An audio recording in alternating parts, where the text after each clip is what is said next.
A Câmara dos Deputados aprovou no último dia 1º uma proposta que permite que bancos e instituições financeiras possam penhorar um único imóvel de uma família para quitar dívidas. A medida faz parte do projeto de lei 4.188/2021, de autoria do governo Jair Bolsonaro, que cria o marco legal das garantias de empréstimos e altera a lei que trata da impenhorabilidade de imóvel. O texto foi aprovado por 260 votos contra, aliás, a favor, e 111 contra, e seguiu para o Senado.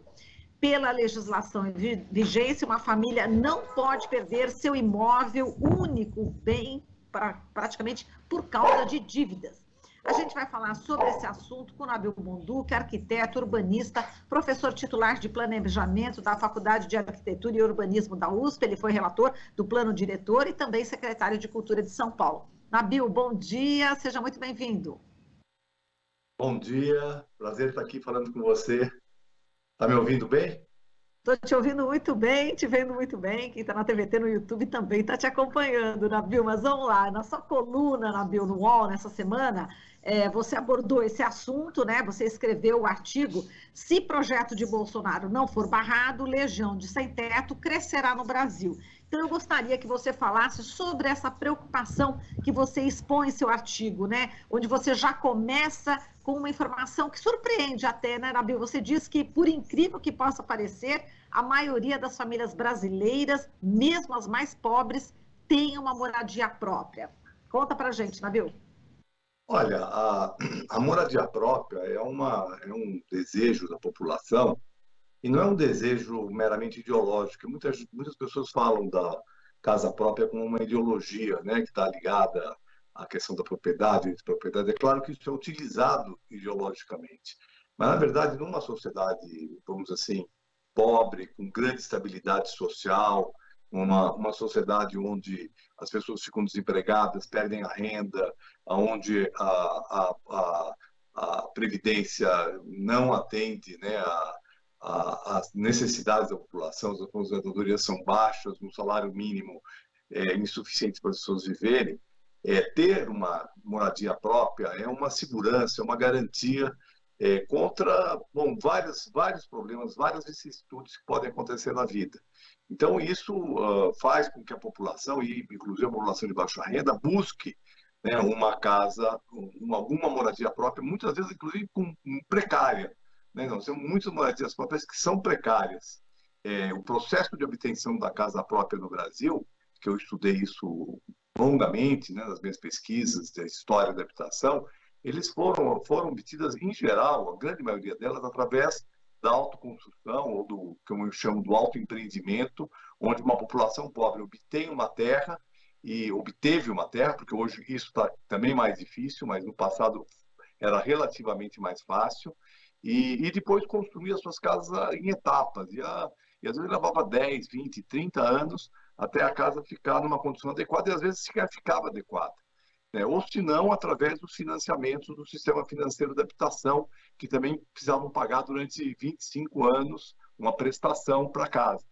Tudo isso porque as famílias queriam fugir do aluguel.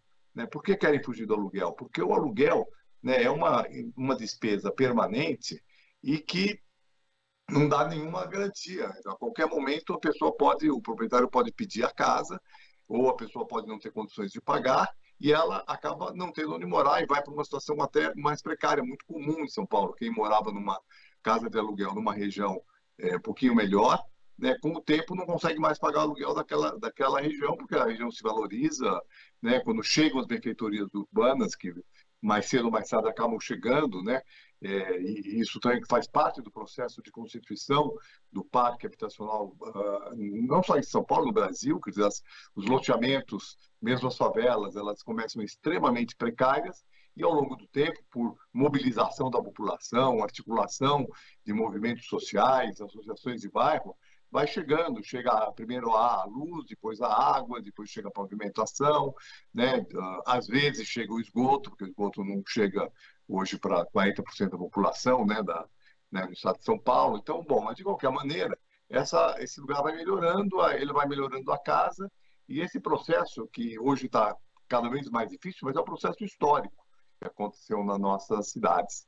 Então, por conta disso, a gente tem esse dado que eu, inclusive, coloco no artigo, né, que é um dado que vem de várias pesquisas, né, seja do censo de 2010, não temos o censo de 2020, mas o censo de 2010, as PNADs, que são a Pesquisa Nacional de Amostra de Domicílios, mostram que 72% da população ela mora em casas próprias.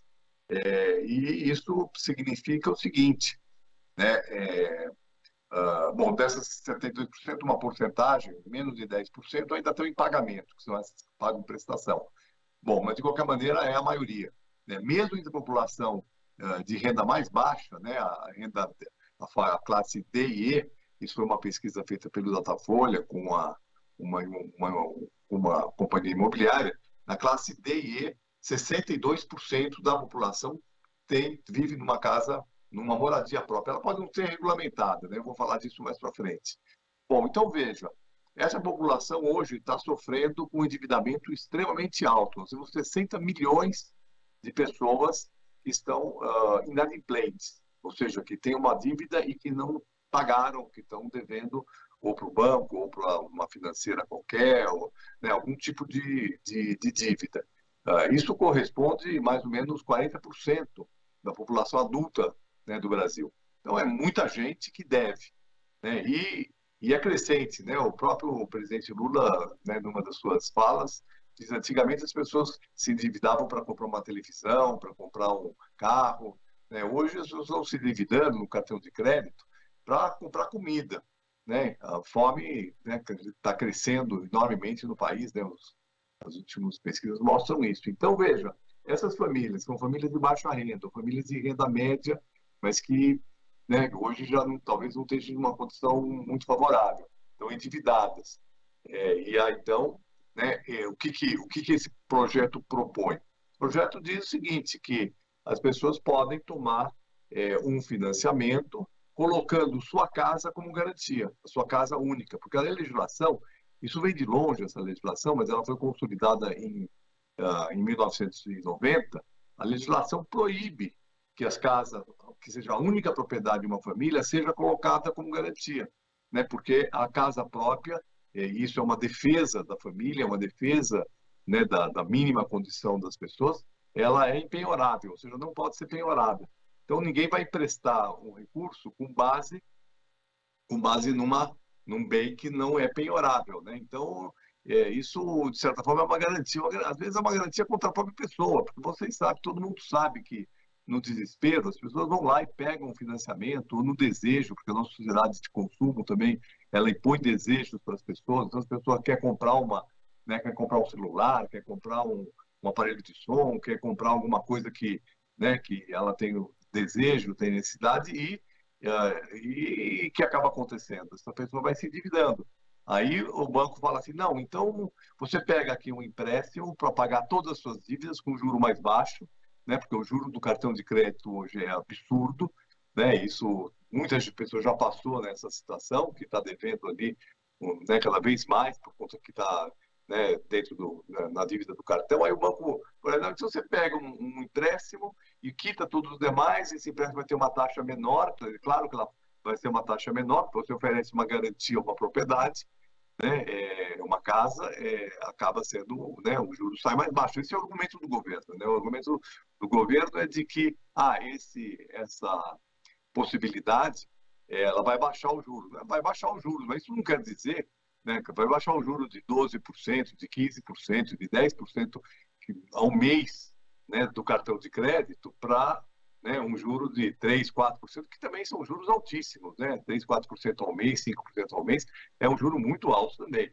Então vai baixar o juro, só que a pessoa pode também não conseguir pagar, e aí então ela vai perder seu imóvel, né? Essa é um risco muito grande, e acho que nós não devemos aceitar essa mudança. Isso é uma mudança de legislação importante para o país, porque está, de certa forma, rompendo, eu diria até que ela é inconstitucional, porque a Constituição fala no direito à habitação, fala no direito, na proteção à família, né? E, no fundo, estimula o crédito, que claro que é de interesse das instituições bancárias, estimula as garantias, que também é uma coisa que favorece o mercado né, o mercado bancário, porque, né, a gente sabe que muitas vezes os bancos têm dívidas impagáveis, né? Eles concedem o crédito, mas depois as pessoas não conseguem pagar e muitas vezes não pagam mesmo, certo? E o banco pode ter, coloca lá chamados créditos podres, né? Que ele tem lá um crédito, mas não vai conseguir cobrar.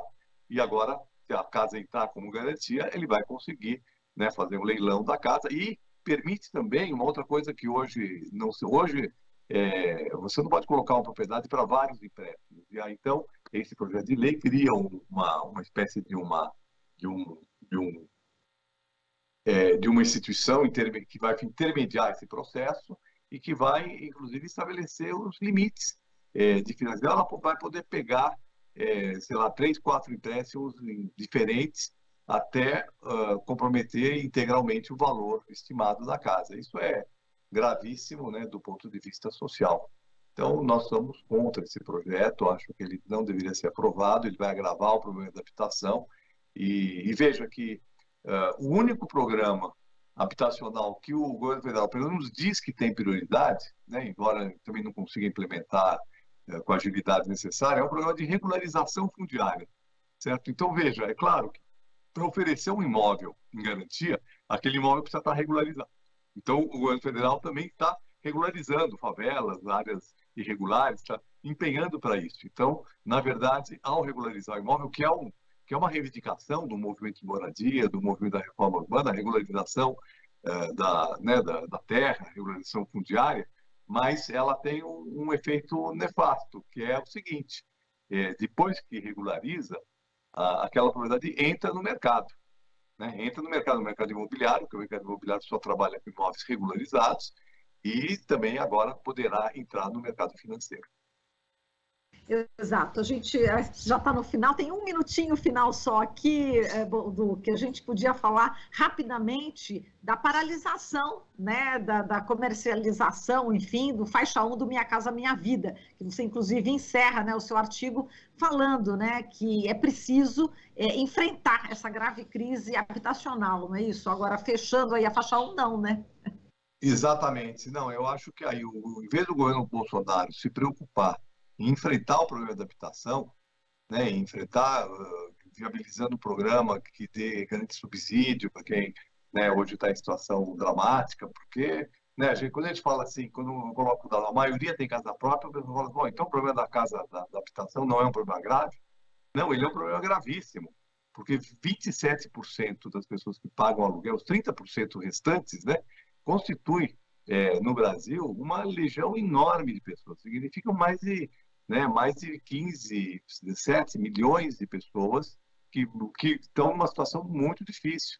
Né? Tem outros que estão no déficit, exatamente, mas tem muitos outros que não estão no déficit, mas que também têm problemas de habitação.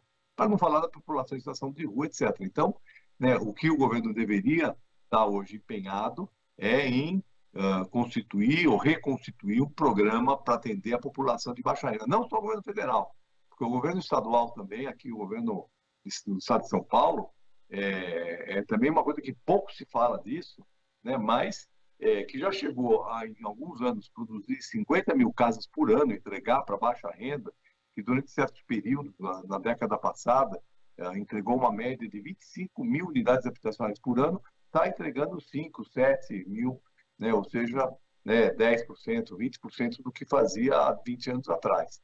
Então, né, nós temos que enfrentar esse problema da habitação e não podemos fazer com que pessoas que hoje moram, né, mesmo que às vezes não em condições 100% ideais, mas têm onde morar, né, e sem pagar aluguel, sem comprometer uma parte da sua renda com aluguel, elas irem para uma situação de déficit habitacional. Então, nós podemos assistir a essa ampliação daqueles que precisam de uma habitação, embora hoje a tenham. Tá certo, é todo um retrocesso enorme. A gente agradece aqui, Nabil, a sua participação. Forte abraço para você, até uma próxima. Um abraço, um beijo para você. Beijo, querido. Até mais. Falamos aqui com o Nabil Bonduque, arquiteto urbanista, professor titular de planejamento da Faculdade de Arquitetura e Urbanismo da USP, foi relator do Plano Diretor de São Paulo e secretário de Cultura também aqui do município de São Paulo. Você está ouvindo Jornal Brasil Atual. As notícias que os outros não dão.